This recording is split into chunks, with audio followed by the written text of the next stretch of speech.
ulam ni Eman ngayon? Ha? Anong ulam ni Eman ngayon? Ang ulam ni Eman ngayon ay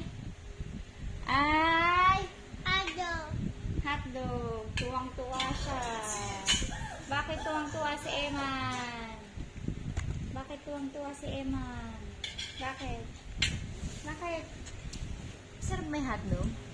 No. Ay, hindi. Masaya. Eh, bakit nagulat ka nung hotdog yung ulam?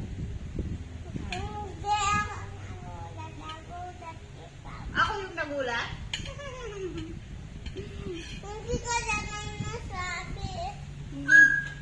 Oo nga, hindi mo naman sinabi na Hindi ako nagulat. Nagulat ikaw. hindi kasi iba yung reaction mo nung nalaman mong hotdog eh. Gusto mo ba hotdog? Ha? Gusto mo ba hotdog? Kasi